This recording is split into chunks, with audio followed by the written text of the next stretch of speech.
Pernahkah kamu mencium aroma khas setelah hujan? Kira-kira itu apa namanya? Nah, itu adalah petrikor.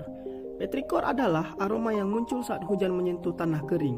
Kata ini berasal dari bahasa Yunani, petra, yang berarti batu, dan ikor, yang berarti cairan mitos para dewa.